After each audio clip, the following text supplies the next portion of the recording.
Olá, meus amigos e irmãos, estamos de volta e estamos continuando essa primeira semana de estudos, onde nós estamos aprendendo a maneira correta de interpretar, de compreender o livro dos Salmos. E cada dia nós temos também meditado em pelo menos um salmo um pouquinho. Na lição de hoje, a lição de terça-feira, nós estamos vendo um pouquinho sobre um cântico para cada estação, mas basicamente essa lição vai nos dar algumas ferramentas para nós aprendermos um pouquinho mais como melhorar a nossa compreensão do livro de Salmos. Então, por exemplo, a gente vê aí que existem salmos para vários momentos. Os próprios textos que a lição sugere tem que ver com salmos para fuga, angústia e confiança. O Salmo 33, por exemplo, fala de alegria, né, quando tudo vai bem. O Salmo 109 é um salmo daqueles que eu mencionei ontem, né? Ele é chamado de imprecatório, é um salmo quando você deseja o mal para o seu próximo, mas, claro, confiando na justiça divina. Não é você que vai fazer o mal, é Deus que vai fazer o mal. Você tem hinos que eles exaltam a Deus, você tem hinos que são ações de graça, alguns que são clamores por libertação de problemas, outros que são salmos de sabedoria, que apresentam lições práticas para a vida.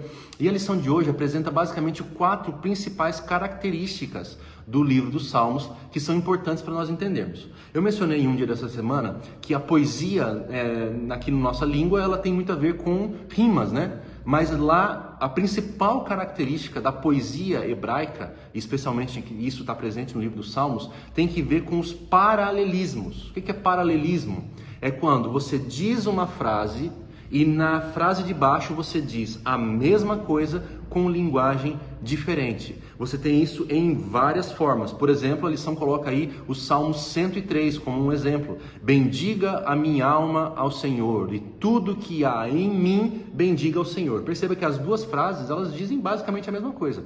Bendiga minha alma ao Senhor e tudo que há em mim, bendiga ao Senhor. O que há em mim e a minha alma é a mesma coisa. Você tem essa característica muito frequente nos Salmos. Era uma forma didática de fazer com que as pessoas captassem os conceitos, memorizassem os conceitos que estavam sendo expressos ali. Uma segunda característica muito comum nos Salmos são figuras de linguagem que elas são usadas ali para destacar alguma coisa. Por exemplo, refugiar-se à sombra do Altíssimo, à sombra do Onipotente, ou debaixo das suas asas. Você vê que são imagens que não são literais, obviamente. Deus não tem asas para que eu possa me refugiar debaixo das asas dele. Mas assim como um pássaro, né, como uma galinha, por exemplo, ela protege os seus pintinhos como debaixo das suas asas, o salmista está pegando essa imagem e usando para Deus. Deus também estende, né, a sua proteção dessa forma. Uma terceira característica importante para nós entendermos o livro dos Salmos são os merismas. O que é o merisma? É quando você faz um contraste entre coisas. Então, por exemplo, o salmista diz: de dia e de noite clamo ao Senhor. O contraste dia e noite. Às vezes há um contraste entre luz e trevas. E esse contraste, ele tem como objetivo ressaltar um ponto fundamental logo em seguida. E você tem uma quarta característica, que são os jogos de palavras, né? Que tem a ver com sons. E claro que no português a gente às vezes não consegue captar muito bem isso, mas quando você estuda um pouquinho do hebraico você pega essas ideias. Então, por exemplo, o termo Elohim, que pode ser traduzido como deuses, e Elihim, ídolos, ele é feito um trocadilho em vários salmos, dizendo, né, que Deus, ídolos, falando da importância de Deus, que os ídolos não têm, né, importância nenhuma.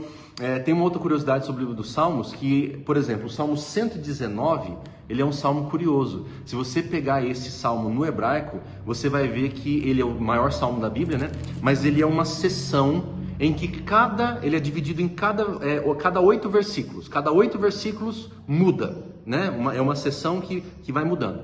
E a primeira seção começa com a primeira letra do alfabeto hebraico, Aleph. A segunda seção, do verso 9 em diante, vem com a segunda letra do alfabeto hebraico, Beit. E assim, depois da terceira seção, a quarta seção, ele é um salmo que foi feito baseado em todo o alfabeto hebraico.